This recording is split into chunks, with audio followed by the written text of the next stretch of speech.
Trump ఊహించినట్టే చేశాడు. నిన్ననే నేను చెప్పాను ట్రంప్ అటాక్ చేయబోతున్నాడని. ఎందుకంటే అందరికి తెలిసిపోయింది. ట్రంప్ మామూలుగా అయితే 2 వారాలు టైం ఇచ్చాడు. ఆ 2 వారాలు తర్వాత నేను డిసైడ్ చేస్తానన్నాడు. కానీ 2 రోజులు గడవక ముందే మళ్ళీ నిన్న ట్రంప్ ట్రూత్ సోషల్ అనే తన సోషల్ మీడియా ప్లాట్‌ఫార్మ్‌లో ఏం చెప్పాడంటే, మేము రాత్రి 3 బాంబులు 3 బాంబులని లేదు 3 చోట్ల ఇరాన్‌లో 3 చోట్ల ధ్వంసం చేశాం. మరికొన్ని కూడా ధ్వంసం చేశామని చెప్పాడు.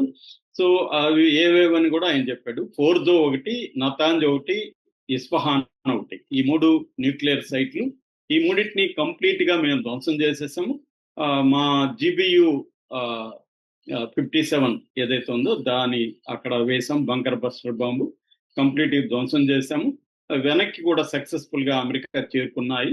సో, మా పేట్రియట్స్ దేశభక్తులైన సైనికులకి అభినందనలు తెలియజేస్తున్నాను.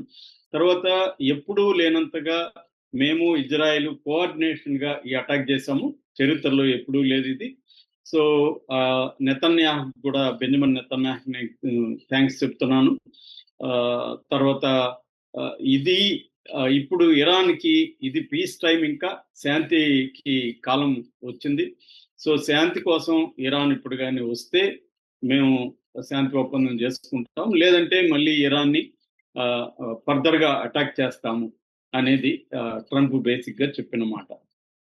ఇది దీని పట్ల ఇరాన్ ఏమంటుందంటే 2 విషయాలు చెప్పింది. ఒకటి, అమెరికా ఏ రకమైన ఇంటర్నేషనల్ చట్టాలని ఫాలో కాలేదు. మాది ఒక సార్వభౌమ దేశం.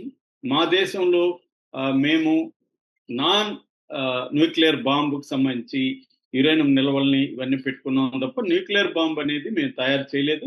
మేము ఏదైతే 2015లో ఒప్పందం చేసుకున్నామో ఆ ఒప్పందానికి అనుగుణంగానే నిల్వల్ని పెంచుకుంటున్నాం తప్ప ఆ ఒప్పందాన్ని మీరి మేము యురేనియం నిల్వల్ని పెంచుకోలేదు. మా దగ్గర ఏ రకమైన న్యూక్లియర్ బాంబు లేదని అంతర్జాతీయ ఇంటర్నేషనల్ ఆటమిక్ ఎనర్జీ ఏజెన్సీ చెప్పింది.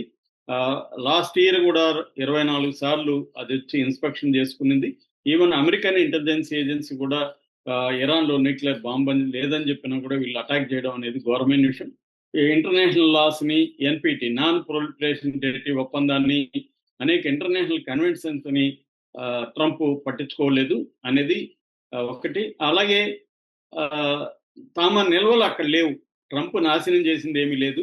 మేము ఆల్రెడీ ఆ నిల్వల్ని తరలించేసాం వేరే చోటికి. కాబట్టి అక్కడ ఒట్టి కొండల్లో బాంబేసి పోయాడు తప్ప ఆయన చేసిందేమీ లేదు అనేది కూడా ఇరాన్ ప్రకటించింది. సో, ఇది ఇరాన్ స్టాండ్. ఇక ఇజ్రాయెల్, వీటన్నిటిలోకి ఇప్పుడు హ్యాపీగా ఉండేది ఇజ్రాయెలే. ఇజ్రాయెల్ గోల్ ఏంటి? అమెరికాని ఏదో ఒక రకంగా రంగంలోకి దించి ఇరాన్ మీద దాడి చేయించాలని.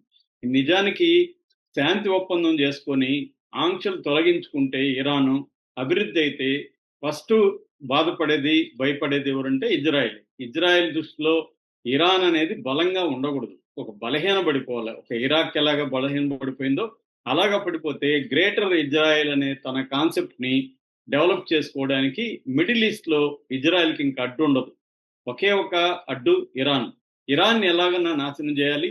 ఖొమైనీని చంపేసి కొత్త తనకు అనుకూలమైన ప్రభుత్వాన్ని ఎట్లాగైతే సిరియాలో పెట్టుకున్నారో, అలాగే తమకు అనుకూలమైన ప్రభుత్వాన్ని పెట్టుకోవాలనేది ఇజ్రాయెల్ గోల్. అందుకని అమెరికాని ఇజ్రాయెల్ రంగంలోకి దించింది. సో, అందువల్ల ఇప్పటివరకు ఇజ్రాయెల్ గోల్‌లో ఒక స్టెప్ అయితే సక్సెస్ అయింది. అమెరికాని దించడంలో సక్సెస్ అయింది ఇజ్రాయెల్. సో, అందరికంటే హ్యాపీగా ఉన్న పర్సన్ ఎవరంటే ఇప్పుడు బెంజమిన్ నెతన్యాహు.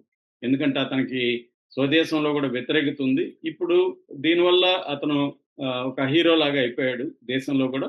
సో, అందరికంటే హ్యాపీగా ఉండేది అది. ఇక అమెరికాలో పరిస్థితి ఏందంటే, ఆల్రెడీ అమెరికన్‌లో కాంగ్రెస్ పర్మిషన్ తీసుకొని అటాక్ చేయాలన్నమాట. ప్రెసిడెంట్‌కి అంత పవర్స్ ఉండవు. సొంతంగా నిర్ణయించుకునే పవర్స్. కానీ ఇక్కడ ఎవరిని కేర్ చేయట్లేదు ట్రంప్. ఇంటర్నేషనల్ లాస్‌ని కేర్ చేయట్లేదు. ఇంటర్నేషనల్ సమాజానికి భయపడట్లేదు. సొంత ఈ లాస్‌ని, కాన్స్టిట్యూషన్‌ని అధిగమించాడు ఇప్పుడు. కాన్స్టిట్యూషన్ కూడా పక్కన పెట్టేశాడు ట్రంప్.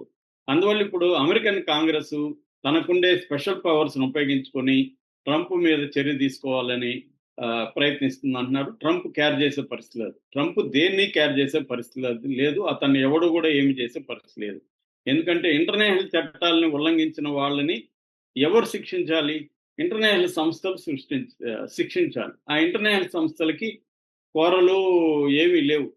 వీటిని శిక్షించే అధికారం లేదు. లేకపోతే నెతన్యాహుని ఇంటర్నేషనల్ క్రిమినల్ కోర్ట్ ఎప్పుడో అతన్ని వార్ క్రిమినల్‌గా డిక్లేర్ చేసింది. 56,000 మంది ప్రాణాలు తీశాడు. అందులో సగం పైన పిల్లలు అని జెప్పి. అయినా గూడా అతను ఏం జేసుకోలేకపోతుంది. అతను హీరోగా వెదుగుతున్నాడు తప్ప ఏం లేదు.